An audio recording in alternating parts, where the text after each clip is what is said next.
All right. Gosh. As I was saying. Yes! Please, go on. I shall go in a linear format, because that feels like the easiest way for me to remember. And then, if you have any questions, please interject, and the like. Okay. Thank you all. I forgot desktop noise was still on. So, to keep it brief and succinct, last thing I remember, I was down and out. When I woke up, they told me that they had to do a lung transplant on me. They had to pull like 60 plus bullets out of me, which, let's be honest, I earned to some degree. Some degree, not a full degree. And I believe I woke up the day after you all were taken, if what I was told by the Marshals is to be believed. I was approached by Brian Knight, Lydia Vale, Octavius Scarpetta, and they told me that they wanted to extend an offer that either they return me to Bolingbroke, which in my mind at the time would have been certain death, truly, or I allow myself to be taken into the Marshals' custody for protection because they thought that I was on a list to be kidnapped by the Faceless. I was notified that Lang and Alfonso were taken after a convoy was ambushed, which, after the context you gave and what I'm about to share in a little bit, wouldn't surprise me if certain individuals with the Marshals were responsible for organizing. They also told me at the time that a group of people were picked up from the prison and were either willingly got onto the helicopter or were forced to get on the helicopter, which to some degree kind of sounds like a bit of both for certain individuals. They said that they had to get approval from the state and the mayor to do such, or from the DOJ. So Sean Danielson ended up signing it off, and I was given my parameters. I was to be in disguise, incognito, go on ride-alongs with them, stay in a safe house, all of that jazz. And for the first couple of weeks, I stuck to that. I did not exist as Eliza at all, did not give out my phone number to anyone else, except for the Marshals that I was in custody of. At the time, I figured that that was likely going to be my best avenue in trying to figure out where you all were, as detestable as it is to work with the very people that were sniping us and actively trying to murder us all. I ended up learning quite a bit. I went on ride-alongs with people like Brian Knight, Cassie Lockhart, James McAllister, Octo Scarpetta, etc., etc. And I learned some very interesting things. I'll share a mix of what I think is crucial information and sprinkle in some of the tea I got because I think it'll be good to have some levity in there. So if you're not interested about any particular subjects, feel free to tell me to skip. All right, sounds good. First dumb bit of info. Officer Crystal Clear lost her memory because Kyle Pred shot her in the head. Later, Kyle Pred tricked her into marrying him so that he could avoid getting prosecuted against. Okay. So there's that. Alright, with that out of the way. One of the first things I ended up learning was I overheard a conversation that Brian was having on radio about how Lucian Varthus and Craig Barrett got access to DOC records. Are either of those names familiar to you? Yes. For sure, Craig Barrett. Mm-hmm. Lucian Barthus, is that the power guy?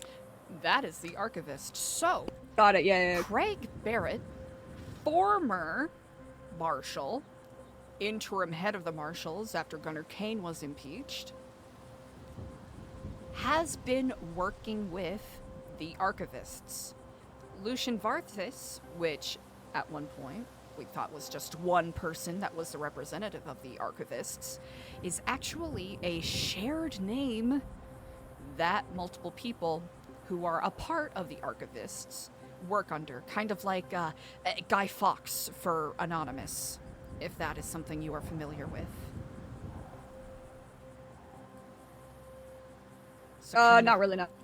So kind of like... But I understand the premise, yeah. for sure. So they got access to the DOC, just ledger files, you know, imprisonments, all of that stuff. Craig Barrett has been involved with the archivist since presumably while he was a marshal.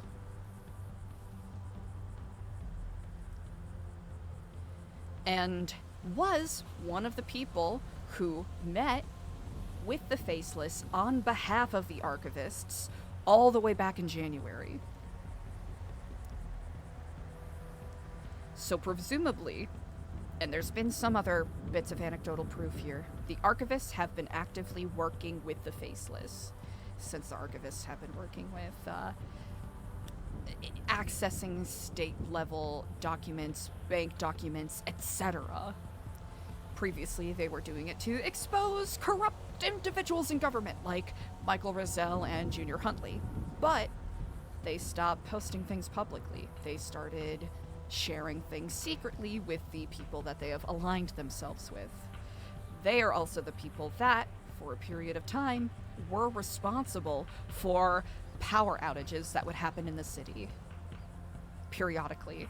They are the ones that have been helping the Faceless know how to access these systems and shut them down without the pomp and circumstance of blowing things up, even though the Faceless still have been doing that.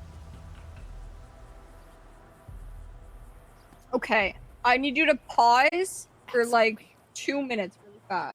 The bulk of what I have to say about them, are they super important in the grand scheme of things? I think they do play a significant puzzle piece in regards to some of the ways that infrastructure is going to be shut down. Yeah, I can see that. Now, in regards to Brian's relationship with Charlie, I think you know better than most people that he is a very silver-tongued sort that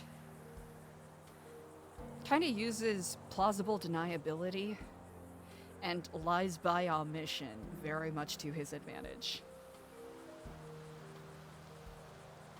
Yeah, I find that he just says a lot of bullshit, but says it in a tone that makes him try to sound like he knows it for a fact, and you were like stupider than him.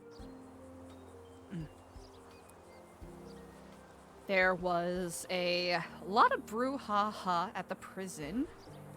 One day, it was probably, I don't know, like 4 or so days with me being a ride-along, where Shang was caught trying to smuggle something in prison, where it later became revealed that Tony was given, allegedly, take this with a grain of salt, take everything I say with a grain of salt, Tony was given an offer to stab Clark as his ticket to wherever Lang and Alfonso were.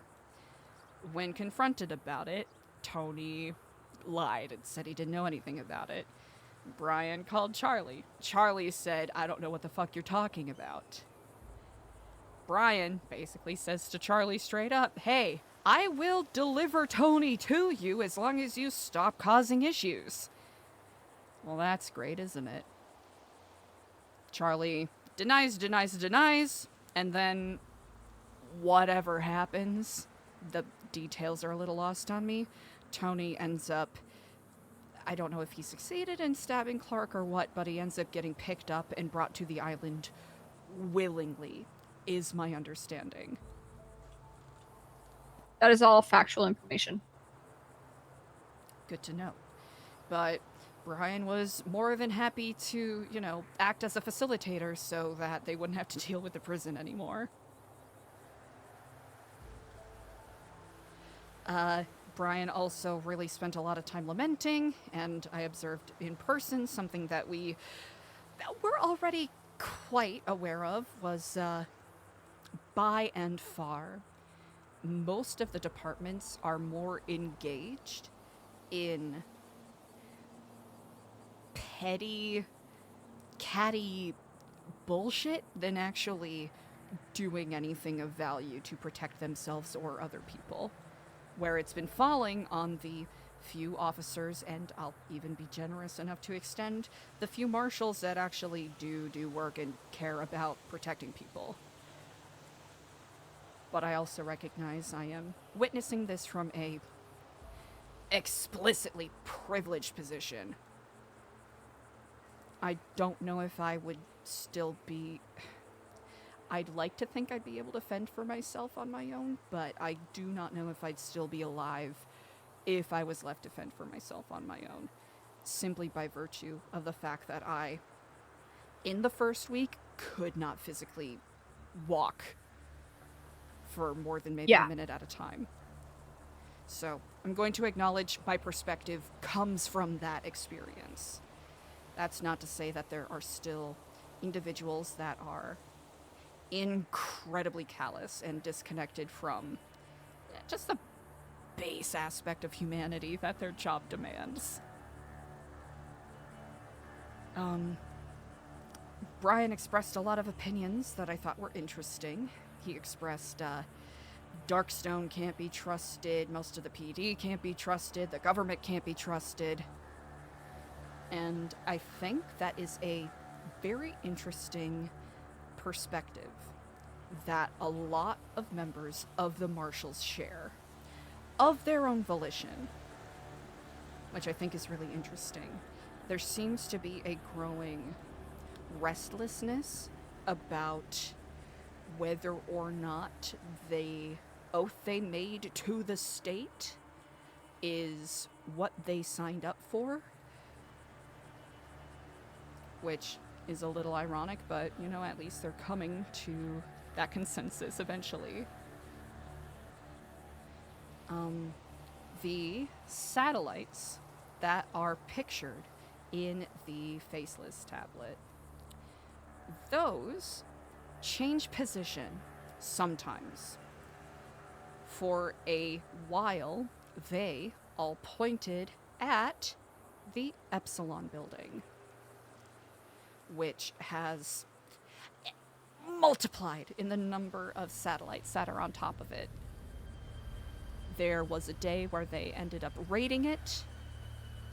They weren't able to find anything, at least based off of what I heard, weren't able to find anything significant with these satellites on top, but did find something while they were raiding it. What that was specifically, they did not share with me. There was some information I was privy to, some, regrettably, I was not. Based off of my own poking around and bits and pieces of conversation I can overhear, the satellites that are on top of Epsilon aren't necessarily connected to the satellites that are shown in the tablet from the malware that's been downloaded. To what purpose they have, that is still very much lost on me. Interesting, okay. Let's see. Note about There was a weird drop-off that was sent to the Marshals that basically was a Morse code message referencing, go back to the place where it all started, where they are believing is October 13th of 2024 at Humane Labs, where Dr. Asher and others were seen working on something. This is believed to have been the neurotoxin that was later revealed in the video by Dr. Ryan Keeger, who worked with them. Why this breadcrumb was dropped to the Marshal specifically, that is a little lost on me, but there has been more activity at Humane Labs from assets either taking things. I think it might have been taking records, if I'm correct, because the same thing was happening at the vault in Vinewood. They were looking for things that were kept in safe boxes in the vault, specifically dongles and external hard drives belonging to Darkstone that had like security encryption things on it.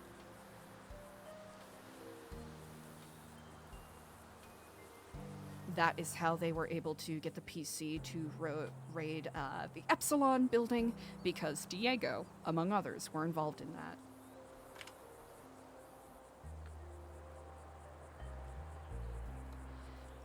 You already talked about the first pillar message. I suppose it's that code that's 844, a bunch of 3s, a bunch of 4s, all of that. Yeah, that's the one. Yeah, that was the number that flashed in one of the Faceless videos, and apparently the Marshals have been getting that particular cipher sent their way for months now. So the first pillar is something that they've been discussing for quite a while, presumably. Basically, they received it from a radio transmission that they heard at the Noose building. Apparently one of the satellites was transmitting it, and one of the Marshals intercepted it. They have a couple of Marshals that very much specialize in, like, encryption, digital stuff, the like.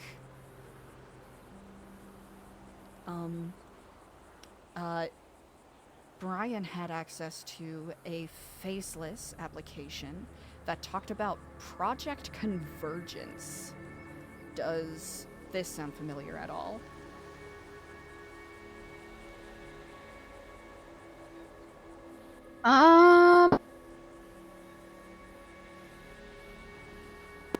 No. Basically, it was an exercise for assets to intercept a Merryweather delivery, which had more information, or relay equipment specifically, that can get information or extract information on like power infrastructure specifically. And it was something that a Darkstone agent had access to. That is basically what the Project Convergence was about. It's connected to the toppling of, the gas stations, power and water, etc., etc. That is where a little bit after that, the day came where they started blowing up all the gas stations, and that is where I ended up running into Alfonso. I was there. I was in the car. Brian had pulled up. It was at Strawberry Gas. Alfonso was there, tied to the bomb, presumably after attempting to shoot Charlie, and that was his punishment. He and Brian had a conversation. I did not hear it. Brian pulled me from the vehicle and told me that I need to go and speak to Alfonso. And Alfonso told me, you need to find Ian Crawford. He knows where they are. That's what I had to go off of. That's really what I had to go off of. I imagine the rest is clear. He probably told you what else happened. He got blown up, needed surgery, got held at the observatory, etc., etc. And that is when I started learning a little bit more about Ian. Of course, we recognize his name from the Wolf's documents, and at least his first name from the journals that we read. Brian shared with me that he believes, and I should note, I did not share anything with him. I told him about the Epsilon building because I felt like that was probably going to be the most productive thing. I spilled tea on the Epsilon building. I spilled tea on Tree Boss. Whoa, wait, not that we blew it up, right? No. Oh, okay. No. Abso-fruitly not. Okay. No, just because it's relatively public knowledge, and I wanted to at least show that I was playing ball. Just, my ownership of it and my encounters with certain interesting figures therein. So I ended up learning from Brian that he believed that Ian Crawford works as sort of a logistics guy for Darkstone. He floated the theory that Ian was higher up, or maybe a leader in the Hollow. Whenever he said the Hollow, he phrased it like it was a group, not a location. I thought that was very interesting. Ian Crawford helped the Marshals explicitly find Amanda Miller. And Brian kept talking about how they had such a difficult time trying to get her because she kept trying to run back to Blackridge, who was the security company that allegedly was undercover trying to snag her. Now, Brian believed that they were trying to kill her, but based off of what you just said about the Oracle and Darkstone, I'm wondering if there's more context that we're missing. Maybe she legitimately saw them as safe because of her father. So confusing. That's the thing, right? From the Marshals' perspective, Amanda Miller was a dumbass running to the security company that was undercover trying to kill her after they got warned by Ian Crawford. But I think with the added context that you shared, there's other perspectives that are missing. That's still a little lost on me. But the Marshals legitimately believe that Blackridge was paid off by the Faceless to kidnap and deliver Amanda Miller somewhere else, which I think we both know that the Faceless don't have to pay off someone who's already working for them. Yeah.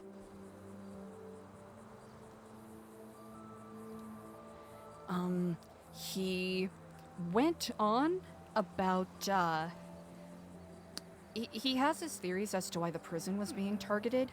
It could be because of Cleveland. It could be because, this is Brian's theory, that there is a Cerberus bunker that is still under the prison. I don't know much about this, but he seemed pretty convinced. Right. Let's see. McNulty, his impeachment came because he had access to something called the Iron Ledger, which, if I'm correct, is associated with Darkstone. Take it with a grain of salt. And McNulty was helping kind of give access to it, and that's one of the ways that he got caught and impeached from the Marshals. There's definitely more to that, but it's probably all that they could tell a presumed civilian such as myself.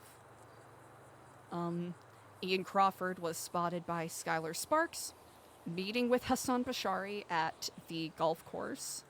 I have a couple theories about this.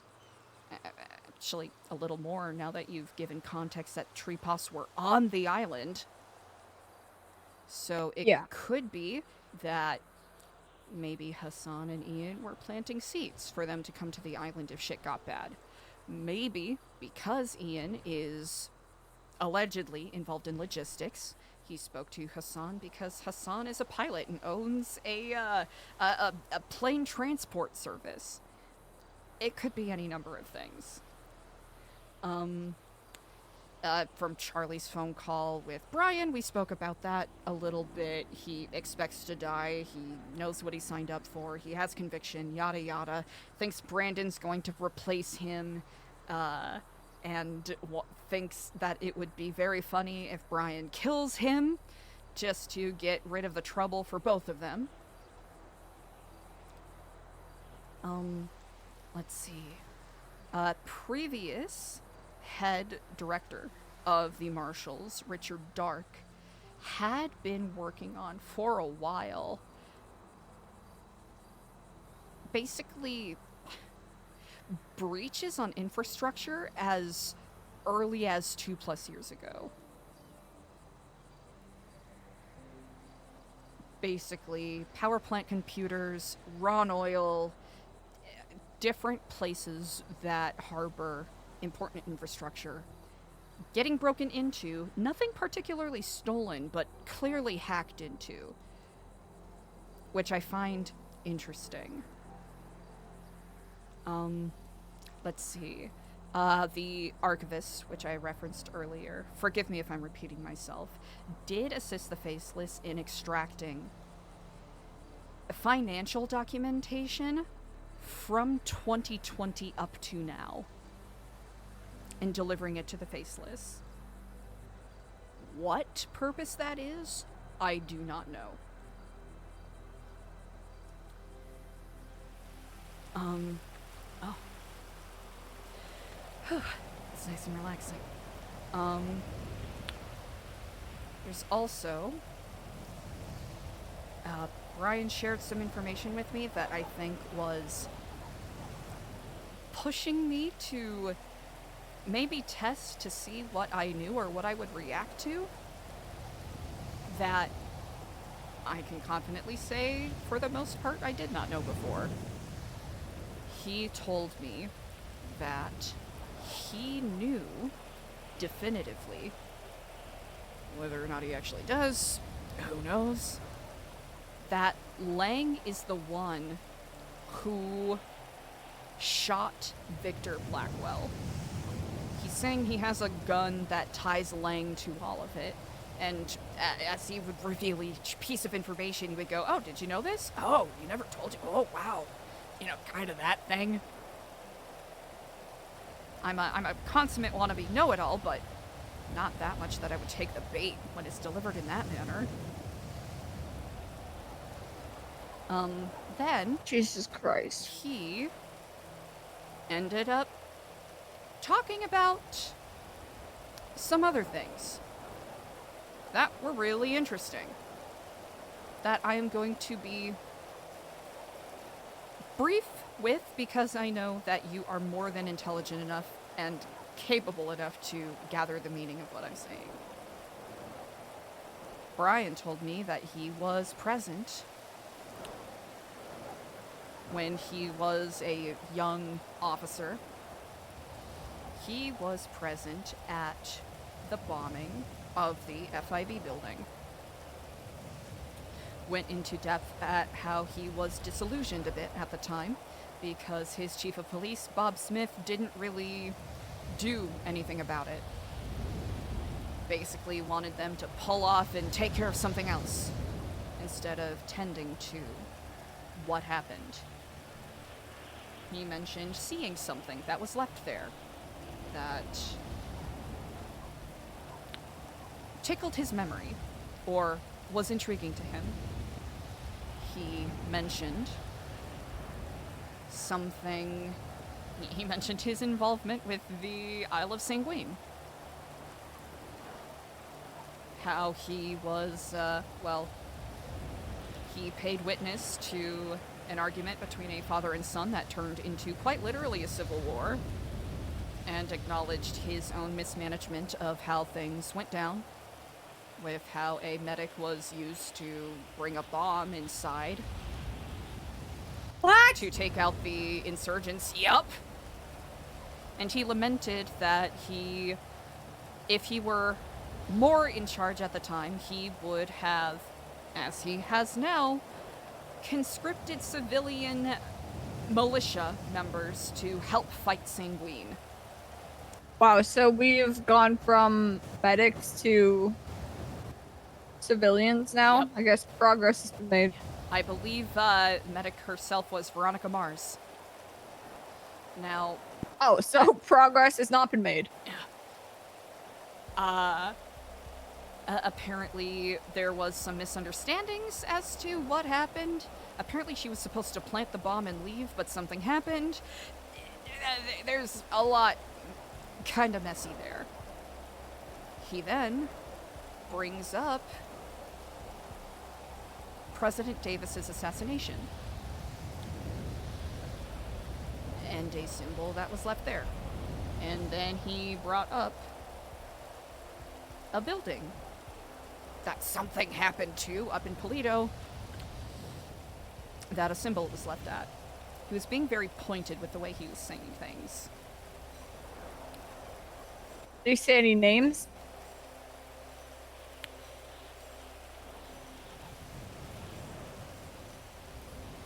Yes. I'm not going to say it out loud. He said that? Yeah. In what way? In describing Without, the symbol. Okay. Yeah.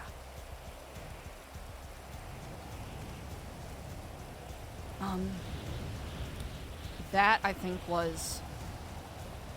is important for you to know. To what depth and why he was sharing this information with me specifically, I legitimately do not know.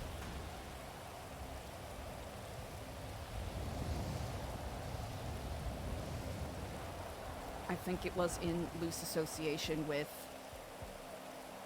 I've dealt with things similar to the Faceless before. That was kind of the angle he was going at. My memory's a little overborne, so the exact tone of the conversation I cannot replicate, but it was very much a matter of fact, but saying things in a, well, I'm gonna say this, and then, you know, if you have anything to fill the blanks with, Classic you know the Brian. way, the way he talks. Yeah, the exact way he talks. Yeah, I know. You know, I just like listening sometimes. He was saying interesting things. I just wanted to listen. You already know the connection between Darkstone and Blackridge, and you already know Victor Blackwell's connection to Blackridge. The fact that he was more broadly involved in things than we originally know. Now, that makes sense. If Ian has that special relationship, why the Oracle would try to target him specifically.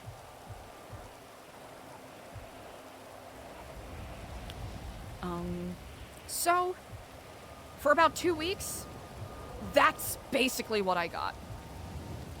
Listening to theories, paying attention, being undercover, not talking to anyone. It got to the point where I recognized that as nice as gathering information is, and as useful as it can be, there comes a limit, right? It's been 2 weeks, and I'm no closer to finding out where you all are. I'm not going to stand here and delude myself, thinking that I'm going to be the one coming in Rambo-style, guns a-blazing to save you all. Do you think I would be able to do that? Yeah, maybe at some point, but not when my lungs are fucked.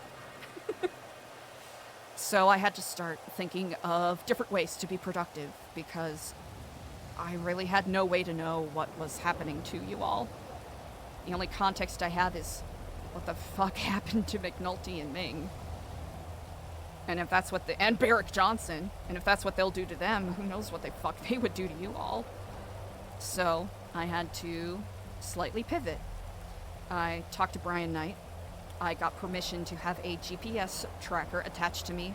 We disguised it as a hypoxia monitor for my breathing and whatnot. I doctored up a fake manual and doctor's note just to keep it plausible.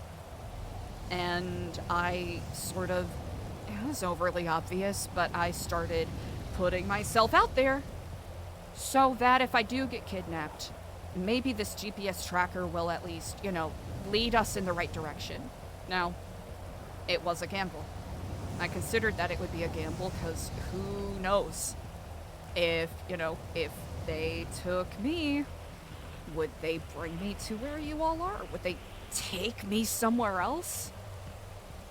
There's a lot of different things that could have happened, but I needed to do something.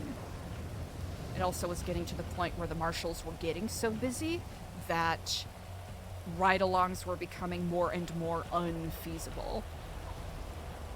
It was already a pretty big privilege I was being afforded, and I didn't want to push it too much, especially if I'm trying to forge this seeming relationship that I can benefit from in the future, So I put on the monitor, I put my number out on the lemon list, I kiflommed on Twitter, posted a picture of myself, in moderate kiflom gear at the Vespucci Epsilon booth, and pretended that I had lost my memory.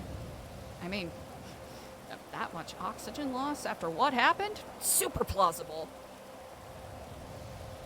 That is when I found out I was drawing more attention than I originally anticipated, which I should have. Certainly an oversight on my part, where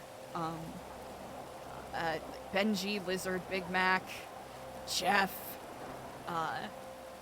JJ, Clevin, all pulled up asking me questions, grilling me, and I just, Oh, hello, Kiflon, brothers! Are you interested in learning about our volunteer opportunities?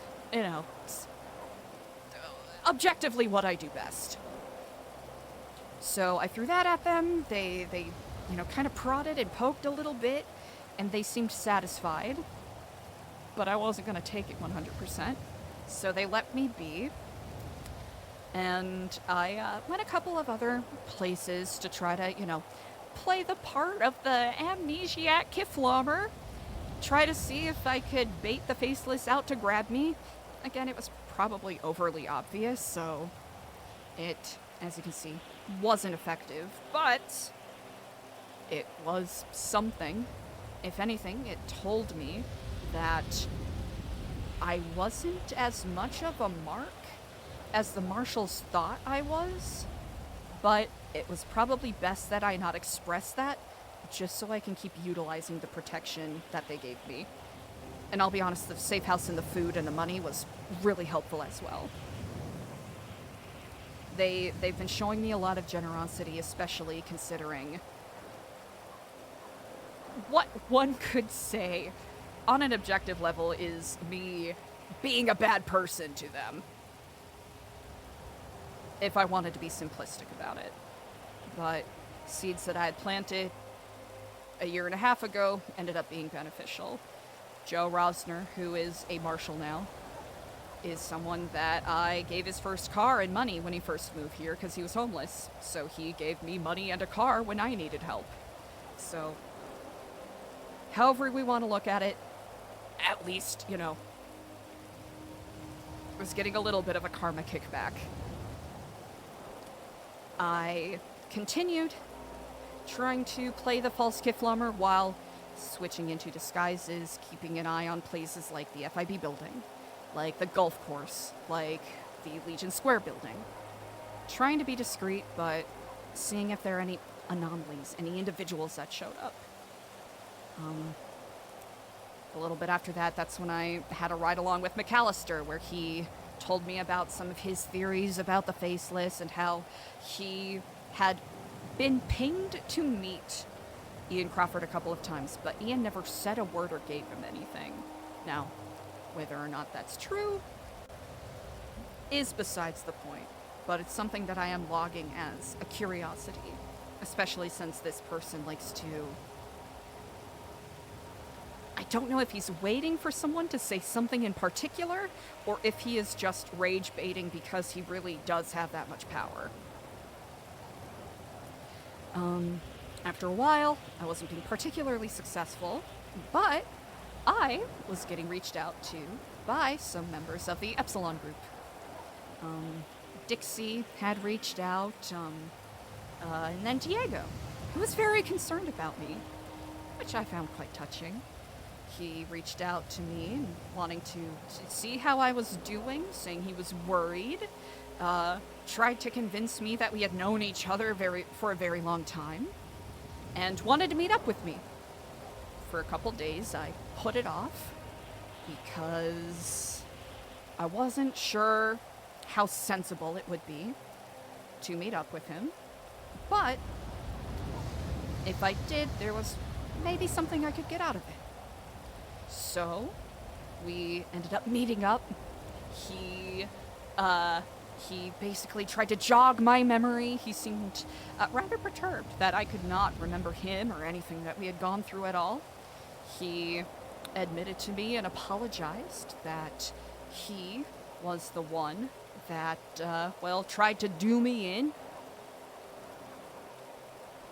And he lamented that we didn't have the relationship that we used to have, and wishes that if he could go back and change things, that he would. I found that very touching. In a further effort to try to jog my amnesiac memory, he brought me inside the building and tried to lead me through a guided meditation to, bring me back to my roots and wake me up. Hopefully as the Eliza he misses, not the angry, bitter, vindictive Eliza that I had become before I lost my memory. I still couldn't remember for the life of me. I really couldn't remember, but he kept telling me about his intentions with, the Epsilon program and Epsilon group, and he sounded very contrite. It was very moving. It was very sweet. He brought me to the roof of the Epsilon building to see if he could try for one last chance. Jog my memory, because we had spent hours on the roof of that building talking about the future, talking about our fears, our hopes, how much we cared for each other. I'll have to say, he was very convincing. There's a small part of me that did miss him. He wanted to further jog my memory by pulling up the MDT to show me my laundry list of charges. And while his face was buried in that MDT, I pulled out my knife. And I let him know that I remembered everything. And I gave him one last chance to tell me the truth. Because before, he was swearing up and down that he had nothing to do with the Faceless. Absolutely nothing. And then, on the knife's edge, he admitted that, he kind of worked for them. But just, protect the Epsilon people. I asked him if he had ever read The Tract of the Ninth Paradigm at all. And why even go through the trouble of trying to bamboozle me in the first place? I didn't really let him finish his sentence before I slit his throat.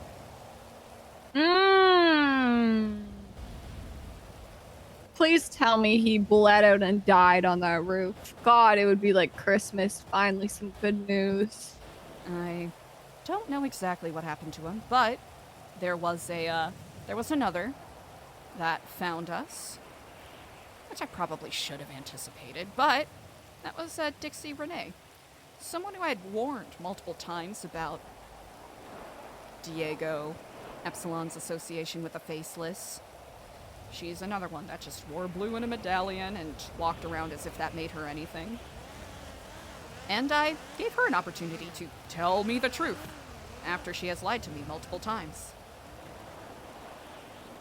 And when she just kept crying, wouldn't even say a word of reason, I did the very same thing to her that she did to me, and I stabbed her in the back.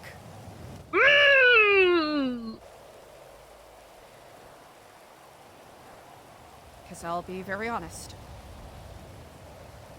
There's not a lot I can do, but if there's a small amount of rot that I can excise out of something that is presumably my responsibility still,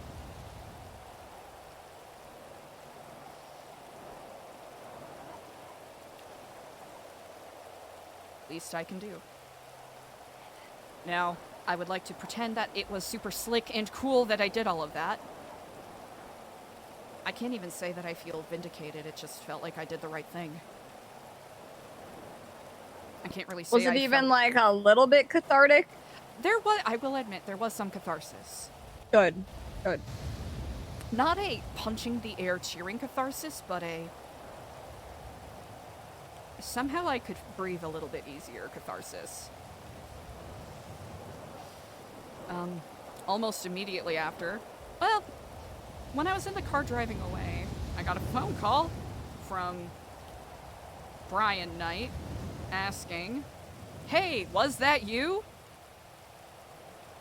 I just saw a 911 come from the Epsilon building." Didn't answer. Or did you have a tracker? I took my tracker off. Okay. Then why the fuck would he think it was you? Just because it's Epsilon building? Probably. But then, after a pause, he said, "Was it Faceless?" I was feeling smug in the moment. I know a smart person would keep their mouth fucking shut, but I said, "Yeah, probably. Yeah, they probably were." And he said, "Good shit. R.I.P." And then hung up.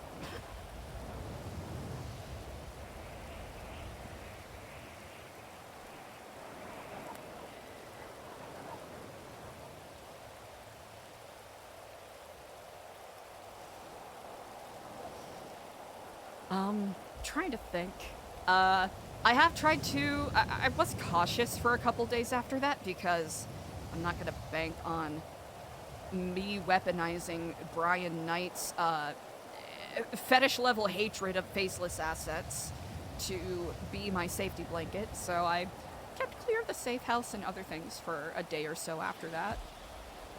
Made sure that my tracker wasn't on me, as unideal as that is. After that, Marshals were checking up on me as per normal. No one's approached me about it. Dixie even called me to apologize.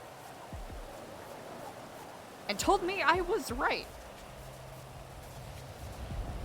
And she's left the Epsilon program.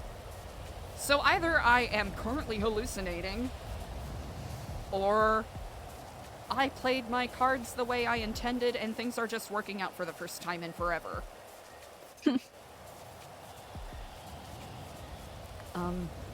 Up until today, I've been maintaining, contact checking in, but it's been a lot of, even before what, the gift that I gave Diego, it was kind of turning into radio silence from the Marshals. Not by virtue, let me say, more by virtue of how busy they are, because the other departments, by and large, don't do any work. So it's kind of up to the Marshals to cover those bases, and there are some limitations on what a ride-along such as myself is allowed to be privy to. Oh, I didn't even talk about martial law! Oh my god. Martial law right now? Yes, I was made aware. I was in the room while they were recording the announcement. Which was confounding that I would even be allowed in there. But I think it might have been...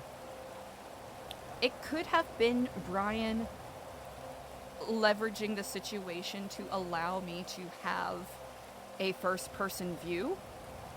I don't know if it was necessarily a sarcastic, this is how martial law should actually go thing, or a, you know what, I fuck with you, Eliza, this is what's going on with the state right now, as to further support both of our musings about how the state is really controlled by the faceless, or, you know, those above the faceless.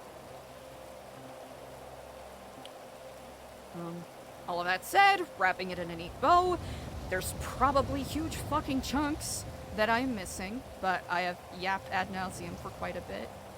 I've been debating for the past couple of days whether it is fruitful for me to continue where I'm at, or simply recognize that I've gotten what I can out of this, and to move on to something else productive. Because after witnessing all of this, what they are targeting, how they are targeting it, if they wanted to drop a nuke on Los Santos, they would have done it by now. If they wanted a big war with the militia that Brian Knight is building, they'd be approaching things differently. But they really are just knocking out the foundations of San Andreas so that people can turn on each other and finish the job for them. And then, I said this a bit earlier, but I really do stand on this. Like what they did with the courthouse, with Nest Construction, whether it's Nest or whether it's someone else, which I have an inkling as who that someone else was supposed to be, they gave me a book over a year ago. A gift is never just a gift. I remember. The worthy are chosen before they are aware. Something, you will soon see the stage we have set for you. Probably not just me. There's probably a fucking reason they gave me a white card. And what the fuck Epsilon Collective is doing associated with all of this. And why I was getting so much praise with my rinky-dinky, not to undercut it, with my community service projects that I was working on. That's the kind of shit that they're going to want to leverage and utilize once all of this is broken down.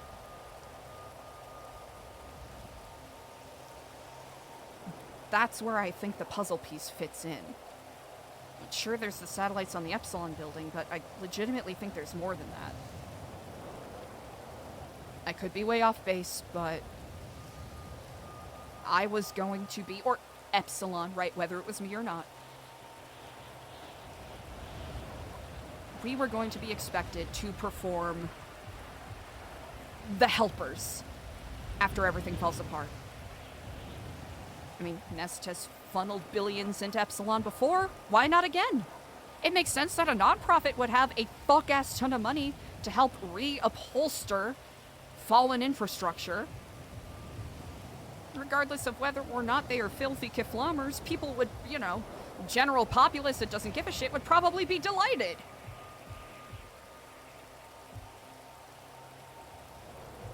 That's what I think they thought.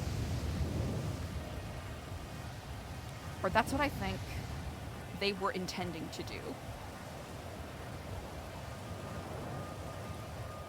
And we're going to be put in a position, once this fallout, non-nuclear fallout, shatters through,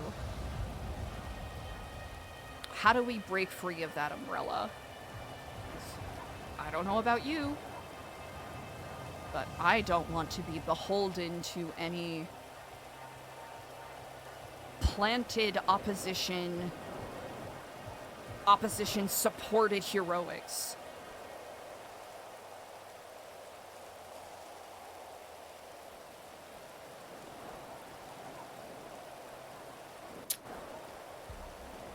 Yeah, that's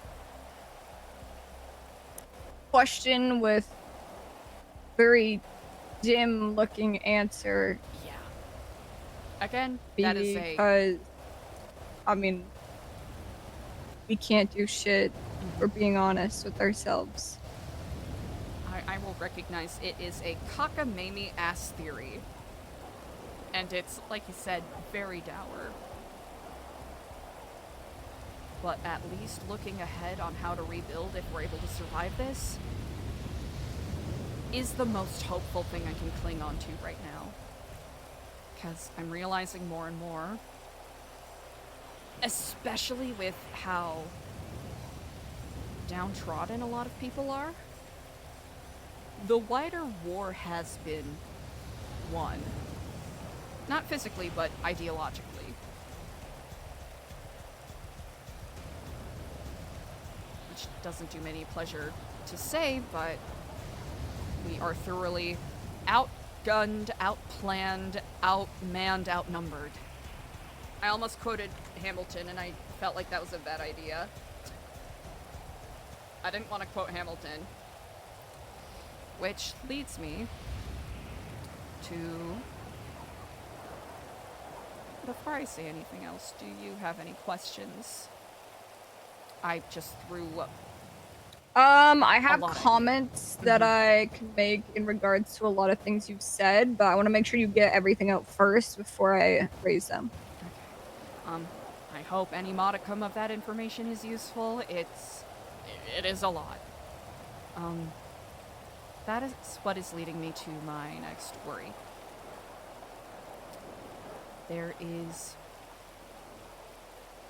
You rightfully pointed out that there's connections between things. And I think some of those connections are a lot tighter and have heavier implications than I want to muse on right now. Okay. I had... Wait, no, keep going. Oh, okay. I had a very interesting conversation with Lando and Lexi. Lando reached out to me.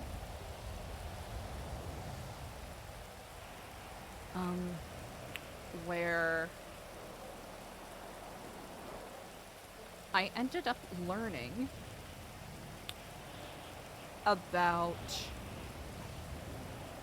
what happened on Sanguine and what happened leading up to the governmental collapse that first time. Learning a little bit about who Lando is, who his dad is, who his uncle is, what kind of people they were, what their connections to Sanguine are. Also talked a lot about the orb, but that's neither here nor there. Lexi ended up offering, without any prodding, that she was one of the people who ran Sionis Industries. And Lando's father, Denzel, who ran the Smoking Gun. We have his uncle, Nino Chavez, who was the owner of the Pegasus Concierge Hotel, which has certainly had a lot of interesting inhabitants as of late. Then there's a comic book store a little further north, up the street. Just right across the road, really. And then a place you really care about. Which, I will admit, I did my best to check on it. I tried to lockpick my way in, but I felt that any further attempts from me to try to get inside would potentially damage the doors. So... That's fine. Okay. I honestly just checked. I will make it very clear. I did take off my tracker and made sure that it was somewhere completely fucking different every single time. And I tried to be discreet as possible. I would just check the doors for any, or windows for any signs of break-in. Didn't see any, so hopefully that's some small comfort, and hopefully you'll get a chance to see it yourself sometime soon. With that said, there has been a lot of focus from these investors on that area and things that are associated with those people. That is... Oh, and I walked by the Pegasus Concierge Hotel. You know, it's super casual, just walking. And in that entryway, there was a golf ball at the front door. The Faceless have this gesture that they do to each other sometimes, where they kind of mimic the swinging of a golf club. I don't know what significance it has, but clearly that was left as a message to someone else. Tying this back a little bit, the reason why Lexi and Lando wanted to speak to me is because they were wondering if I understood whether or not they... Let me rewind slightly.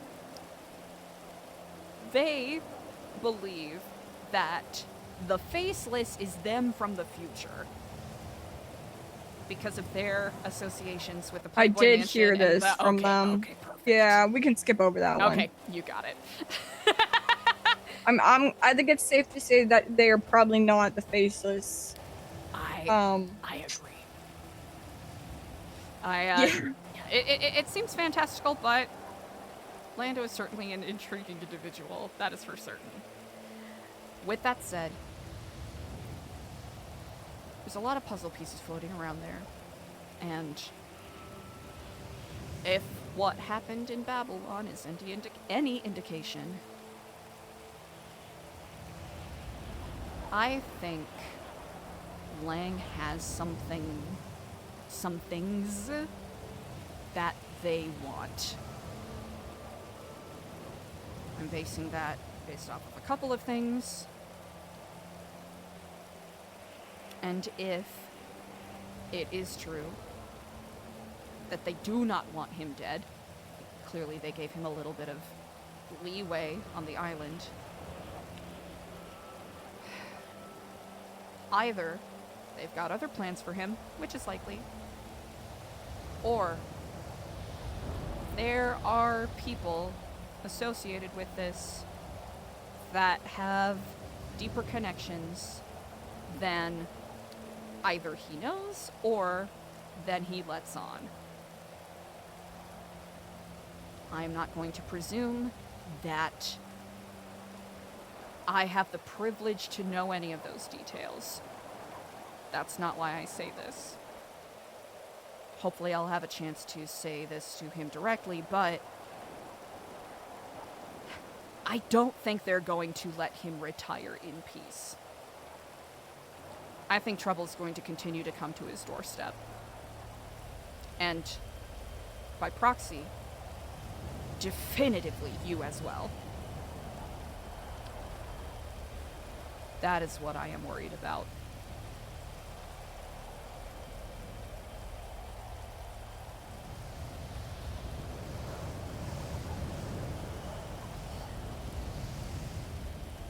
When Lang asked me a little earlier what I found out and what I learned, well, I wanted to say that so bad, but that wasn't the time or the place. Yeah. I realized he asked you that while we stood in a circle of like 7 people. Okay. Some notes. First off, you being targeted by the Faceless, yes, you were. Semi my fault. So, when we got to the island, how we got to the island was how I explained, but if we want to actually break it down, I believe Nancy was chosen when Charlie asked for a name from Lang and Sab. Now, I think they originally asked for Nancy because they wanted to kill her, but that could have just been like them yapping once we got there. I don't know if that was true or not. Myself, Queenie, and Skipper allegedly were chosen and picked up by Charlie or whoever his boss is or whatever. That was not a choice made by the prisoners. Then they came to us, so Charlie came to us and asked for a name. Or I guess the first night that we got there when we were all sat in a cell, they asked us for a name. And to clarify, during this point in time, we were under the assumption that they would be destroying the prison. They would be bombing it. They'd be killing everybody in the prison. And I did not know for a fact that you would not be put back in said prison. So I said, we need to get Eliza out. We need to get Eliza. So I would rather you be on Torture Island with me than dead. So we said your name. You know, it was a vote, but not really, because I said we're choosing Eliza. So your name was chosen. The next day, Charlie comes up to me and he says, Eliza is with the Marshals, so we can't get her. Which, one, he tried to use as like mental warfare to fuck with my head and try and convince me that you would basically like flip to the Marshals.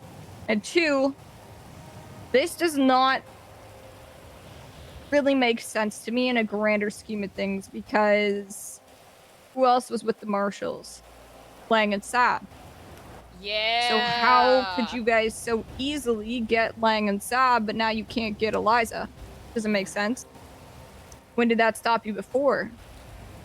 Unless it would be super beneficial for, let's say, Brian Knight to have the group leader that was running a prison, taking it over and separating it from the rest of the state that they couldn't get inside, to get rid of this person and have that separate state collapse and turn into their own prison again. That's why I firmly believe Brian Knight cut a deal to get rid of Lang and Sab. Yeah, that's so fucked up but believable. Yep. Yeah.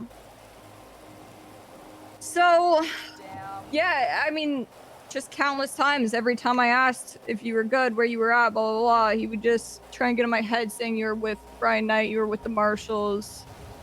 I said, I don't think that's true. He's like, he had this whole thing on the island where he kept saying, why would I lie to you? I would never lie to you guys. I don't need to lie. Blah, blah, blah, blah. Yeah, it was weird. Funny, Brian said something similar to me. You know something, Eliza? I'm not a liar. I don't lie. They do actually have some similarities I see between them for sure. Maybe it's all the time they spend chit-chatting. Okay, next point I wanted to hit was, I actually think I misconstrued something that Charlie had said to me, or misinterpreted it, or like associated it with the wrong thing in my mind. So I asked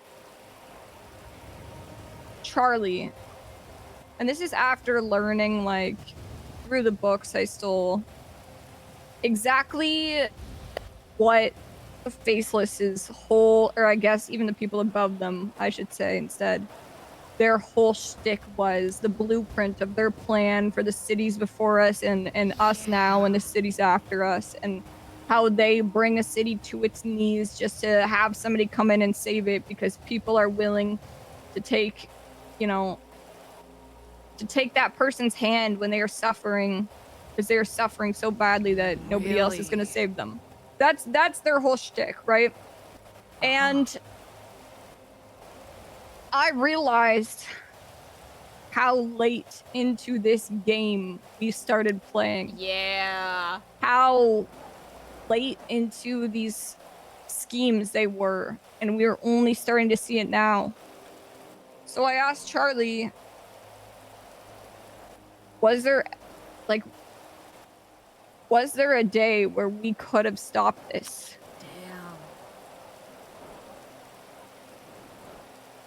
And he brought up Dr. Asher.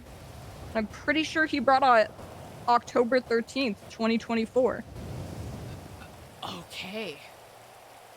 And then he jumped to the next topic, which was the Black Mass shooting, or going to shoot Edgar. So that got connected in my mind. But if that was nothing to do with Dr. Asher, then I think it's more likely it was the October 13th thing that you talked about earlier. Which actually makes a lot more sense, to be honest. Fascinating. Okay. So yeah, I mean, I didn't even live here when we could have stopped it. And from that day forward, it was too late. Well, if you believe anything that man says. I had 7 days where I could have stopped it. I moved here October 4th, 2024. Oh my god. I really fucked up, CJ. Are you kidding me, Eliza? I should have known. Are you kidding me? What were you doing? I honestly was standing on the boardwalk saying Giflam to people, seeing if anyone wanted to plant flower gardens with me. Actually, I was trying to start a soup kitchen. I really fucked this one up. Sorry, this is very serious. I have to say, it is the most distinctive relief on the planet that you're alive. Thank you. I'm very glad you're alive too. Holy fuck. I'm also glad I'm alive, because Yeah. Jesus Christ. It's one of those things where I feel like I've heard so many things and there's probably some things I missed from the word barrage that I just threw at you. But having all of this information and what does one do with it? But at least it feels like a bigger part of the picture has been formed. To whatever word that has. Perspective always has its uses. Now, I'll say this. What we went through, I mean, obviously, New Babylon, that ending, and the resistance, that was tough, right? But Cleveland was its own personal hell. And I went from that, and Lang as well went from that into that island. And that island, I skipped over a lot of the,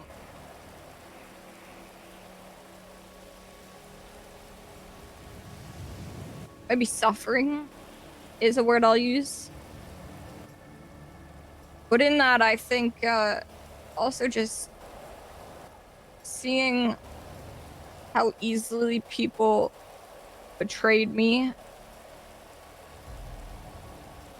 Nancy, who I called a friend, the things she did.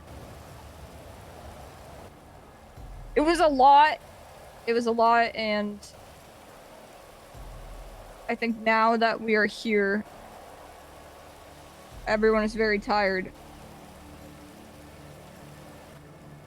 I think this place, I understand now. I think I got back and my feet hit the soil, and I was so angry at the Faceless and whatever is above them and all of this grand scheme they were doing. And I knew I was looking failure in the eye, and I just didn't care because all I wanted was to see them bleed, even if it changed nothing. I just hated them so much, and I still do.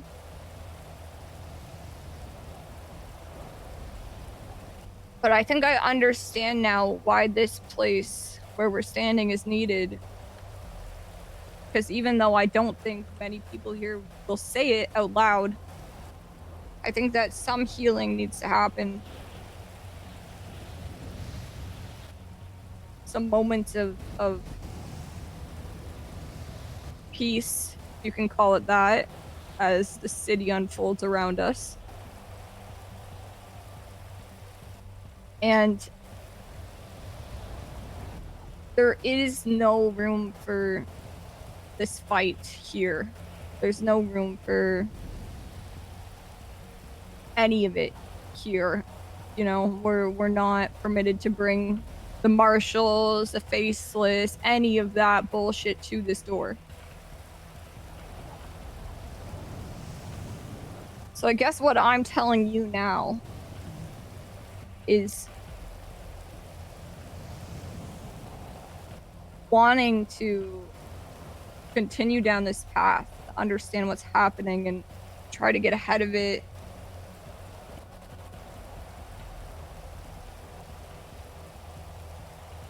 If that's the road you're looking for, then you got to keep it out of here.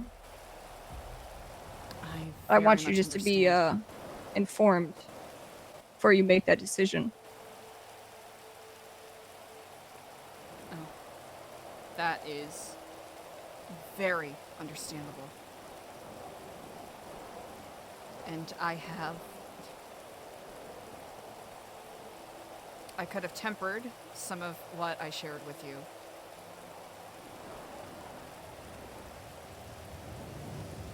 Absolute last thing I want for any of you is to be more burdened than you already are.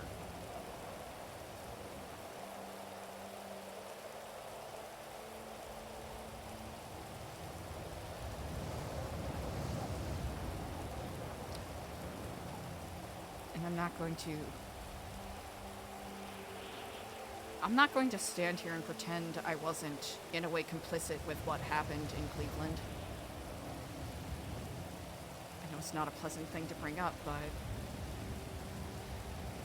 I have to say it out loud. I have to acknowledge it. Standing there and saying, hey, we shouldn't torture people doesn't really accomplish a whole fucking lot. Especially when I claim to have been wanting to do it for the sake of information when there were things happening that I wasn't aware of. And even then, I still stood idly by while you all walked into the mines.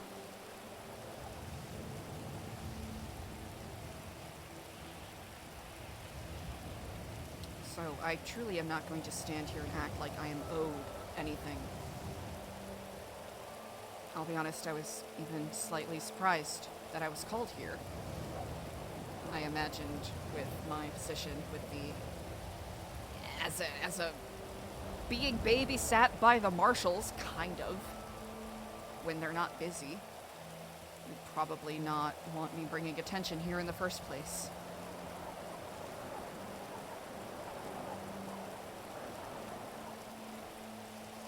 I don't hold Cleveland against you. And I'm sure many people that I've held it against will call that hypocritical. But you and I have always shared a separate understanding. And when you told me that day that you were in that position to gather the information of the communications that were being had, I understood it and I still understand it now. You know, that's a decision that, frankly, I might make too. You know, I don't think anybody expected the lines that were crossed to have been crossed. I frankly believe that we applied so much mental pressure to people that just could not handle it over that resistance time and the fall of New Babylon and how exhausting it was being on the run, that people that did not have the minds to resist that just snapped. I think every single day we ran, it bent a little more and a little more and a little more. And then when they got put in prison, they had been out of control of every aspect of their lives for so long that they were so desperate for an ounce of control. And the second they had that, they had power over other people. They had a gun in their hands. They could not even see who they were looking at, who they were torturing, who they were throwing into cells, who they were walking into mines. There was no history with these people. There was just a semblance of, I finally have control over my life and other people's, and I'm not letting that go. Does that make me forgive those people? No. I think they're weak. But a lot of them, I hold no hatred at all. I think I have no time for weak-minded individuals. I never will. And I don't think you are weak-minded, Eliza. I think you are practical, logical, and you took emotions out of it. And shit happened that got out of control. And I understand that.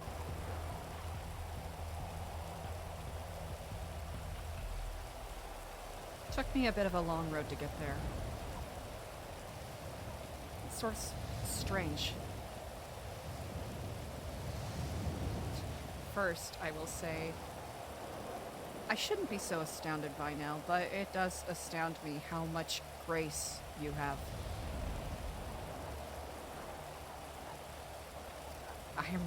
I'm really moved by it.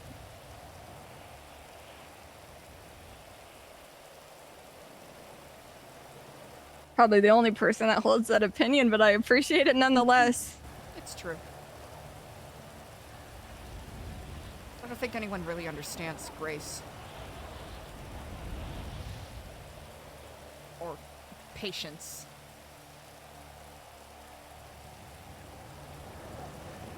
Oh, I don't think they care to try and understand much. But you embody it in so many ways. It is deeply admirable.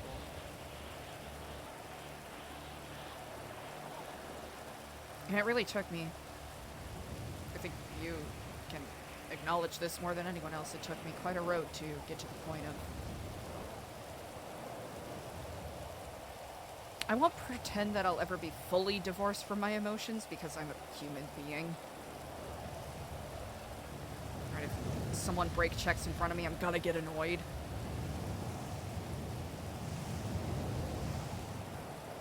But I think the moment it kind of clicked was when I woke up in the hospital.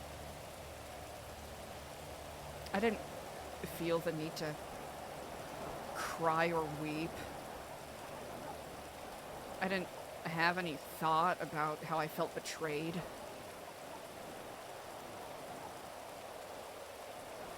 All I could think of is how the bullets kind of felt like rain.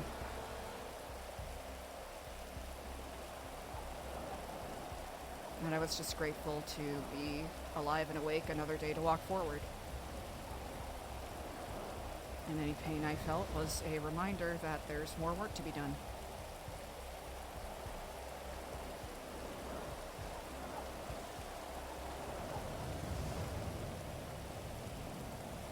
And I say that out loud knowing that it pales. Like, the opacity is all the way to zero.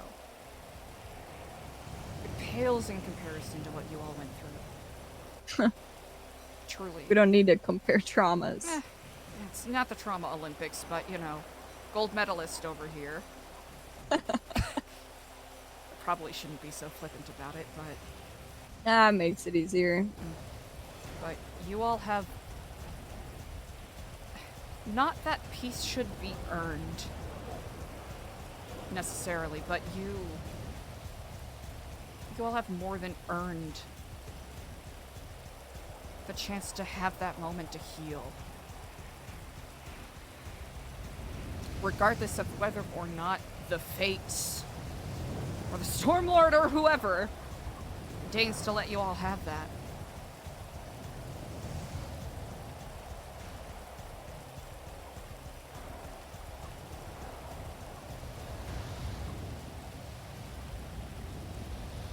I really don't know what's coming next.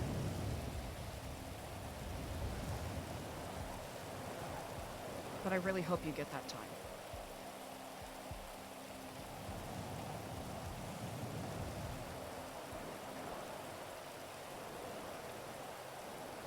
I hope so too.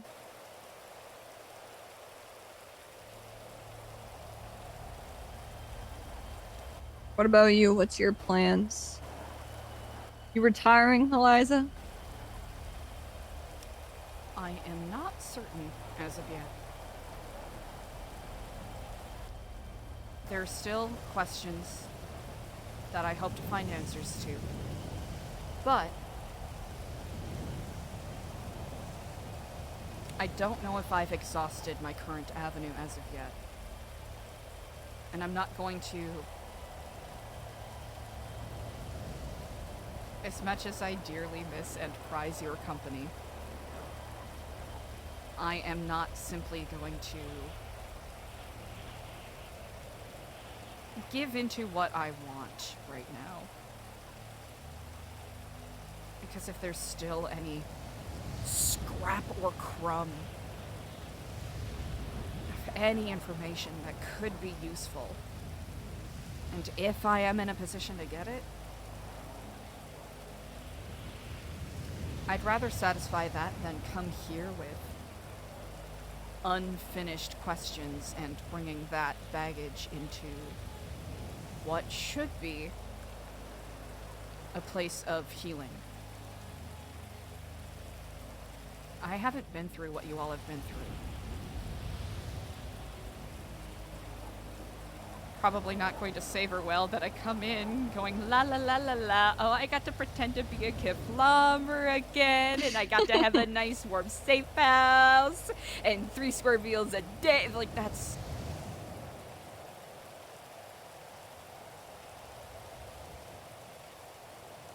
I don't think that would be right of me to do such. But if I am needed, or even if I'm wanted, I will answer the call and help how I can.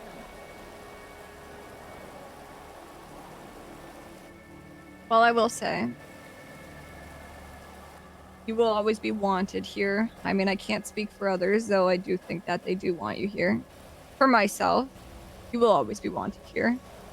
But what I truly want for you is to follow what,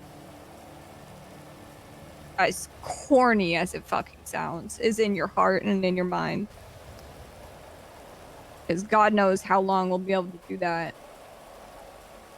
Not to sound like a doomsday. You have every right to. You've seen it. I'll be honest, there is a part of me that does not know.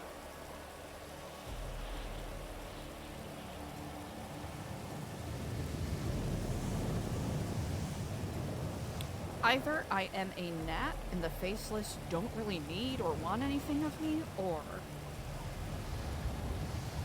because I walked away the way that I did, not knowing the full implications, I don't know if there's unfinished business. And I cannot, in good conscience, bring that here. That's fair. I just better not see you on the front lines with the rifle, alright? No. No, absolutely not. If anyone sees me on front lines with a rifle, I'm lost. Like, I'm legitimately lost. I stumbled in there like Mr. Magoo. Really? I should like, not be shit, there. This is not ammunition. Where the fuck? Guys, I was looking for 9mm. Just I saw guns. I was going hunting. What? How did I end up here?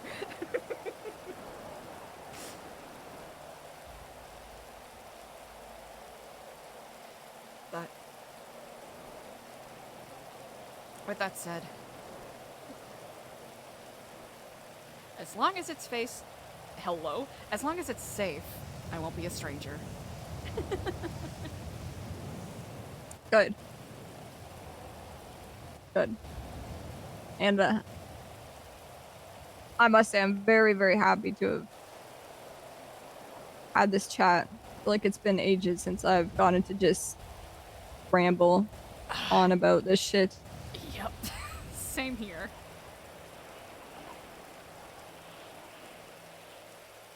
And I love yapping. I've really had to keep my mouth shut.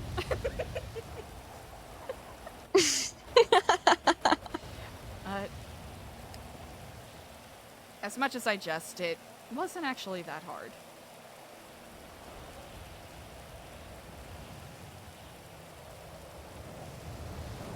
Do with what you said. Is it going to be more beneficial or detrimental that I bring up my concerns with Lang? I think there's always space for a conversation there, 100%. You know, like what I, contrary to very popular opinion amongst many people, Lang and I actually have very different brains. So what I might see as important versus not important, he might find something very different in that. So yeah, I think just feeling it out and seeing, you know, what he's interested in, I definitely think is a conversation that's wise to have. Good. I do want to be thoughtful about not infringing this space with any martial or faceless, etc. nonsense. Well, you can always preface that, right? Hey, I know I'm in your garden. This is the Garden of Eden. Ah. And you don't want this shit at your door, but I'm curious if you want to know anything that I have to share. Something like that. Easily enough. You always speak much more eloquently, though, so in your own way. I think I'll use those words. Better to be short and sweet.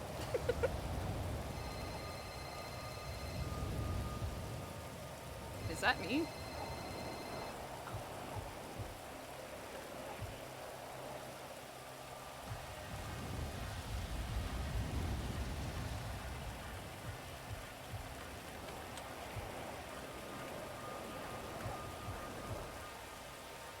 But with that said, I threw a lot of information at you, so as always, thank you for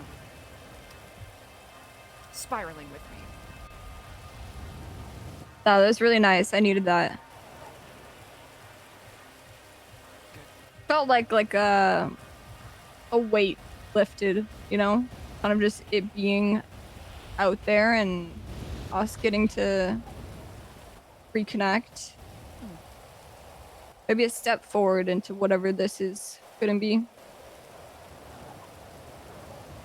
Brilliant way to phrase it.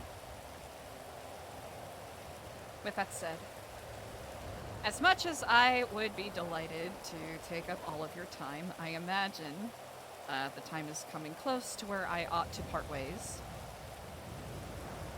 Gotta get back to my soups. Oh, yes! Oh. I'm not gonna lie, I'm kind of jealous in that regard.